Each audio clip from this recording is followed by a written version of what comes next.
Shiv Sena BJP BJP Shiv Sena उड्या मारायचं असं चालायचं नाही उड्या मारायचं असं शिवसेना काँग्रेस काँग्रेस चला हो पुढं शिवसेना काँग्रेस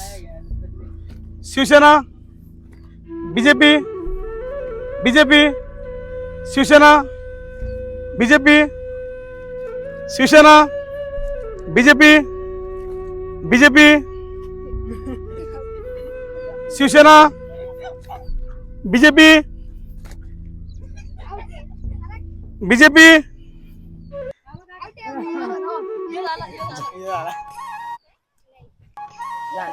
शिवसेना